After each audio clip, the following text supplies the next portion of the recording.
Hi, welcome back to the farm.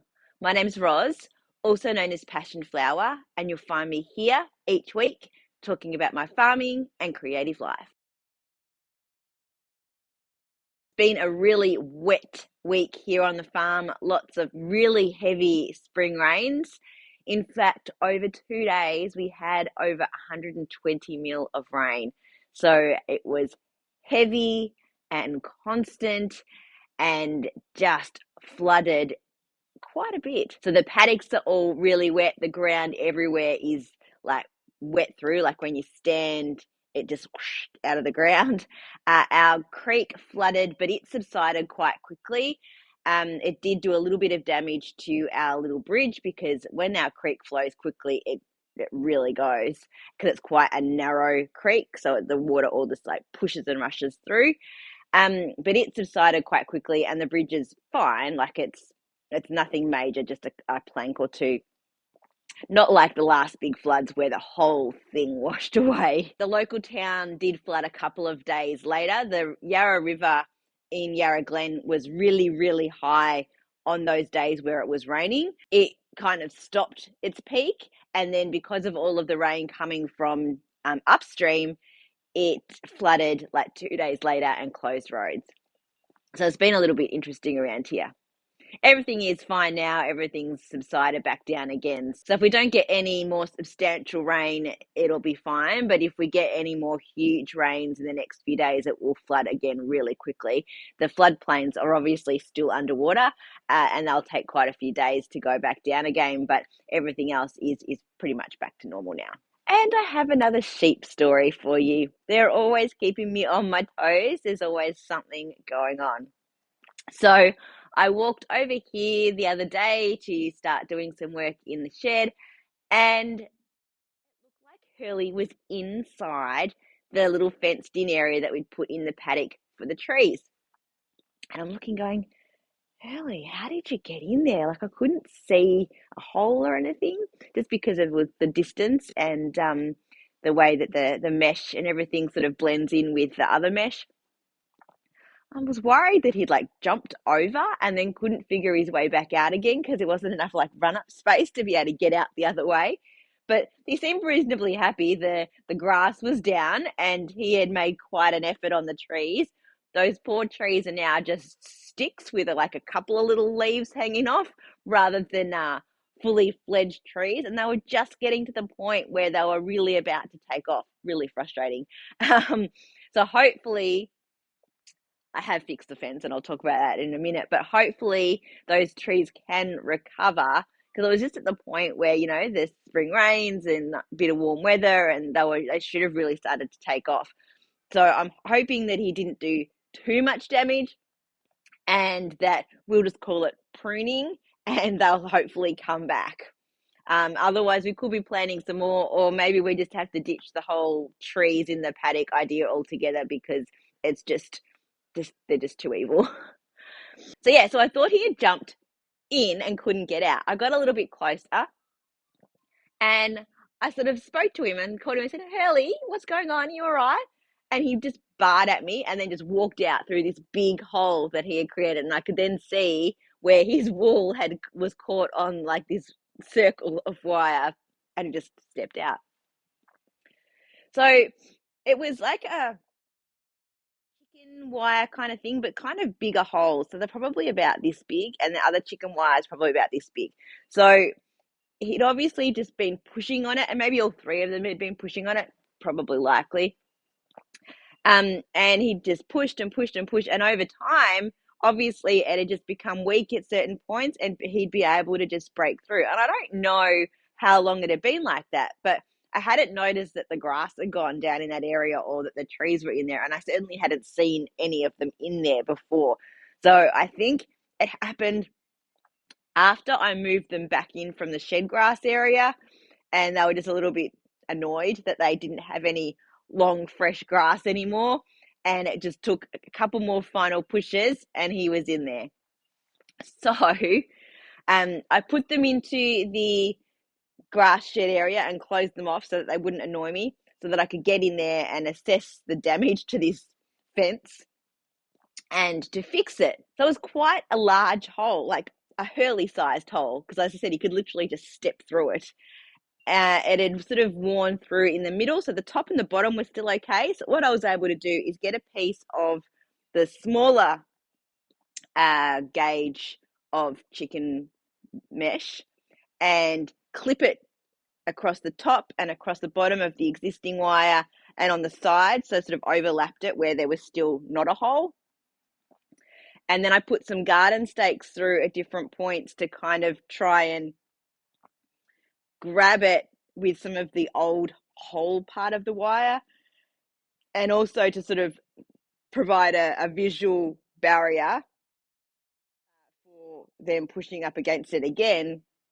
But also now that I can see if those sticks are still up and in place, then it's likely that the fence is still okay. So yeah, I clipped it around. I cut the wire so it was slightly wider than the hole, and got that fixed. And now I've put them back into just the regular paddock again. And it's been 2 days now, and everything looks to be okay. I think they're a little annoyed with me because I do want that grass, but they're just going to have to deal. And I need to keep that shed grass area rested for a week or two, just so that it comes back up nice while we've got some rain and some sun, so that they can go back in there and enjoy it and not eat it all down and end up with no fresh grass, especially over summer. Because what I'll do during summer is I'll close them off from the shed grass area, and I will put sprinklers and stuff on there when they're not in there to help the grass to grow. And then I'll put them back into there so that I'm not feeding them just on hay and grain the whole time. So yeah, that was my sheep story for this week. Just yesterday, I was at the Pascoe Vale Spinners and Weavers 50th birthday celebrations. I had a stall there. They had demonstrations and displays, and they had a birthday cake. It was a really lovely day to spend with a lot of really inspirational and interesting people. Lots of great chats. I learnt some stuff. I watched weaving and different kinds of spinning. So I'm really inspired now. So it was a really great day, but then I got home and unpacked the car and a bit tired today. So today will be sorting through my tubs, because it's always a mess at the end of a market to pack everything down again, do a little bit of a stock take, and figure out what I need to get dyed up in the 3 weeks before She's Crafty Yarny Day Out in Castlemaine, which is on the 28th of October. So not very far away. And I do need to get dyeing so that I have the colours and the quantities of things that I want to have there. I have yarn soaking. I popped that in last night. So there will be some dyeing being done today. Once I have figured out which colours I want to do. So I've got some DK and some sock yarn soaking at the moment. I do need to sort of plump up my DK yarn just a little bit. I'd let it sort of deplete down, was sort of getting rid of the last few of particular colours. And so now I will do some bulk dye lots of some colorways in there, and also replenish some of my sock colours as well. Not a lot of knitting this week. I don't really know what happened to the week. It just flew by. I think it was getting preparations done for the Pascoe Vale Spinners and Weavers. And I was just quite tired in the evening, so I didn't end up doing a whole lot. I have a few acquisitions from yesterday, so I'll show you first. Only 2 things. I was very restrained with all of the creativity going on. It was very hard to not buy things. First, I'll show you something that I've actually shown you before, but I decided to get a second skein of it. It is from Fairfield Fins. They were there, they had fibre, and they also had the yarn. And this is their fingering weight, and it is dyed with logwood. And I had bought one of these. So this is 648 meters. And I'd bought one of the grey kind of colour that's also dyed with logwood, and I was thinking that I was going to do something together. But I put them together, and I showed this last week, and I put them black and white, and there was not enough contrast to do any kind of colour work project. I probably could have done stripes or something like that, but I've got quite a few striped items, so I didn't really want to just stripe it. So I decided that when I saw them, I'm like, I should just get another skein of this, and then I can make a complete jumper out of this beautiful purple, maybe with a little bit of detail, but not, whole lot. And then I can use the other color in a separate project for color work. So that's what I decided to do. So I got one of these. The other thing I got was fiber from Cat and Sparrow. And I mean, I have plenty of fiber, but being in at a Spinners and Weavers Guild, I feel like I had to get some fiber. So this is her Shetland sock blend. So it is 75% Shetland and 25% bio nylon. It's 100 grams, and the color is called Big Smoke. And it is really pretty. It's got purples and blacks and greens, totally my colors.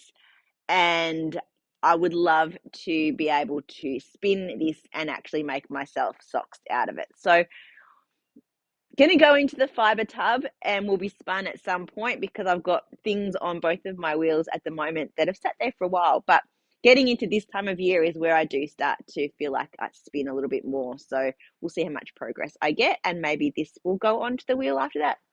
Who knows? So then in terms of knitting, I did some sock knitting.